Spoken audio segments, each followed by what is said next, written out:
तो Donald Trump ने भारत को टैरिफ किंग का खिताब दे दिया है। पर क्या ये कहानी बस इतनी सी है या फिर इसके पीछे कोई बहुत बड़ा जियोपॉलिटिकल गेम चल रहा है? चलिए आज इसी की तह तक जाते हैं। और इस पूरे विश्लेषण की शुरुआत होती है इसी एक मजबूत भावना से। देखिए, ये मामला सिर्फ ट्रेड के आंकड़ों का नहीं है, ये बात है आत्मसम्मान की, हमारे इतिहास की। जैसा कि हम आगे देखेंगे, भारत ने पहले भी इस तरह का दबाव झेला है और आज भी पीछे हटने का तो सवाल ही नहीं उठता। तो चलिए सबसे पहले इस विवाद की जड़ को ही पकड़ते हैं। डोनाल्ड ट्रंप बार बार ये कहते आए हैं कि भारत एक टैरिफ किंग है, लेकिन इसका असल में मतलब क्या है? वो कहना क्या चाहते हैं? देखिए, ट्रंप का सीधा साधा आरोप यह है कि भारत अमेरिकी प्रोडक्ट्स पर बहुत ज्यादा टैक्स मतलब टैरिफ लगाता है और बदले में अमेरिका भारतीय सामान पर उतना नहीं लगाता। उनका कहना है कि भाई ये तो एक तरफा खेल चल रहा है जिसमें अमेरिका को बहुत बड़ा व्यापार घाटा हो रहा है और अब वो इस खेल को बदलना चाहते हैं। लेकिन यहीं पर कहानी में एक दिलचस्प मोड़ आता है। इस पूरे एनालिसिस के मुताबिक ये जो ट्रेड इम्बैलेंस है ना, ये अमेरिका की कोई गलती या भूल नहीं थी, बल्कि ये उनकी एक बहुत सोची समझी स्ट्रैटेजी का हिस्सा था। तो सवाल ये उठता है कि भाई अमेरिका ने भारत को ये ट्रेड का फायदा उठाने ही क्यों दिया? क्या वो इतने ना समझ थे, या फिर जैसा कि ये एनालिसिस बताता है, ये सब चीन को रोकने के लिए बिछाई गई एक बड़ी जियोपॉलिटिकल शतरंज के बिसात का हिस्सा था? अच्छा, जरा इस टाइमलाइन पर नजर डालते हैं। 90 के दशक में जब चीन तेजी से एक ग्लोबल पावर बन रहा था, तब अमेरिका को इंडो पैसिफिक में एक दमदार साथी की जरूरत पड़ी। हाँ, 1998 के न्यूक्लियर टेस्ट के बाद अमेरिका ने भारत पर बैन तो लगाए, पर 2000 का दशक आते आते सीन बदल गया। उन्होंने चीन को काउंटर करने के लिए भारत को एक स्ट्रेटेजिक पार्टनर की तरह देखना शुरू कर दिया और इसी गेम प्लान के तहत अमेरिका ने भारत को ट्रेड में फायदा कमाने दिया। मकसद साफ था, भारत को उसके पुराने दोस्त रूस से थोड़ा दूर खींचना और चीन के सामने एक मजबूत दीवार की तरह खड़ा करना। और यही तो इस पूरे एनालिसिस का निचोड़ है। ये एक सीधा साधा लेन देन था, एक तरह का सौदा। अमेरिका को मिला चीन के खिलाफ एक पार्टनर और भारत को मिला ट्रेड में फायदा। कमाल की बात तो यह है कि खुद ट्रंप के पूर्व विदेश मंत्री माइक पोम्पियो भी ये बात मान चुके हैं कि चीन को रोकने के लिए भारत से बेहतर कोई साथी नहीं। ठीक है, तो अब जब ये जियोपॉलिटिकल एंगल समझ आ गया है, तो चलिए अब सीधे सीधे ट्रंप के दावों के फैक्ट्स को चेक करते हैं, क्योंकि जो आंकड़े सामने रखे जा रहे हैं और जो असलियत है उसमें जमीन आसमान का फर्क है। सबसे पहला और सबसे बड़ा दावा ट्रेड डेफिसिट के आंकड़े का। ट्रंप कहते हैं 100 अरब डॉलर का घाटा, लेकिन असलियत क्या है? हकीकत में भारत का ट्रेड सरप्लस है सिर्फ 45 अरब डॉलर। सोचिए, कहां 100 अरब और कहां 45। ये छोटा मोटा नहीं, बहुत बड़ा अंतर। एक और मशहूर उदाहरण ले लेते हैं, हार्ले डेविडसन का।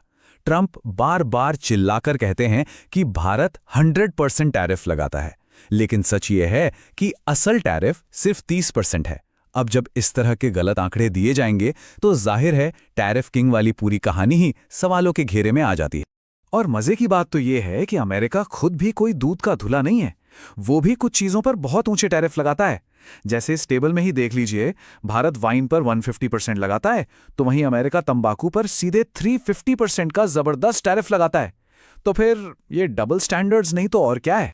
और देखिए, ये बात सिर्फ ये एक एनालिसिस नहीं कह रहा। ग्लोबल ट्रेड रिसर्च इनिशिएटिव यानी GTRI के फाउंडर अजय श्रीवास्तव जैसे एक्सपर्ट्स भी यही मानते हैं।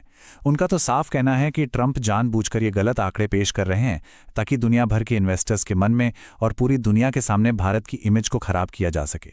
तो मतलब साफ है, ये सब सिर्फ पॉलिटिकल बयानबाजी नहीं है, ये उससे कहीं ज्यादा गंभीर मामला है। इस एनालिसिस में ये बात बिल्कुल साफ की गई है कि ये जो टैरिफ किंग वाली कहानी गढ़ी जा रही है, इसके भारत के लिए बहुत ही सीरियस और असली नतीजे हो सकते हैं। ये खतरा कई लेवल्स पर है। ये सिर्फ ट्रेड की बात नहीं रह गई है, ये सीधा सीधा भारत की ग्लोबल इमेज पर, उसके इकोनॉमिक फ्यूचर पर और सबसे बड़ी बात, हमारे करोड़ों किसानों की रोजी रोटी पर हमला है। ये एक तरह का प्रेशर टैक्टिक है ताकि भारत पर दबाव बनाकर टेस्ला या F-35 जेट्स जैसी ऐसी डील साइन करवाई जा सकें जो शायद हमारे फायदे में बिल्कुल ना हो। और जब किसानों की बात आती है ना, तो ये समझना बहुत जरूरी है कि दांव पर लगा क्या है। भारत में करीब 70 करोड़ लोग खेती पर निर्भर हैं। 70 करोड़। और अमेरिका में सिर्फ 70 लाख। अब जरा सोचिए, अगर अमेरिकी एग्रीकल्चर प्रोडक्ट्स को बिना किसी टैरिफ के इंडियन मार्केट में आने की खुली छूट मिल गई, तो हमारे करोड़ों किसानों की जिंदगी का क्या होगा? वो तो तबाह हो जाएगी। तो ऐसे में सवाल उठता है कि भारत को करना क्या चाहिए, इस सिचुएशन से निपटना कैसे है। इस एनालिसिस का सुझाव साफ है। जवाब हमारे अपने इतिहास में और आत्मनिर्भरता में छिपा है। ये एनालिसिस एक बहुत ही क्लियर 4 पॉइंट की स्ट्रेटेजी सुझाता है। स्टेप 1, जो झूठी कहानी फैलाई जा रही है उसका जवाब फैक्ट से दो। स्टेप 2, एकदम डटकर खड़े रहो, ठीक वैसे ही जैसे मेक्सिको ने किया था। उन्होंने तो तुरंत जवाबी टैरिफ लगा दिए थे। स्टेप 3, चीन और रूस से सीखो, जिन्होंने बैन को मौके में बदला और अपनी खुद की टेक्नोलॉजी बना डाली। और आखिर में स्टेप 4, दबाव झेलने का जो हमारा अपना शानदार इतिहास रहा है उसे हमेशा याद रखो। और प्रेरणा के लिए कहीं और जाने की जरूरत ही क्या है, हमें बस अपना इतिहास याद करना है। याद कीजिए अटल जी का वो दौर 1998 में, जब भारत ने अमेरिका की नाक के नीचे न्यूक्लियर टेस्ट किए थे। अमेरिका ने हम पर कड़े से कड़े बैन लगाए, पर क्या भारत डरा? क्या वो झुका? नहीं, बिल्कुल नहीं। हमने उस चुनौती का सामना किया और पहले से कहीं ज्यादा मजबूत होकर बाहर निकले।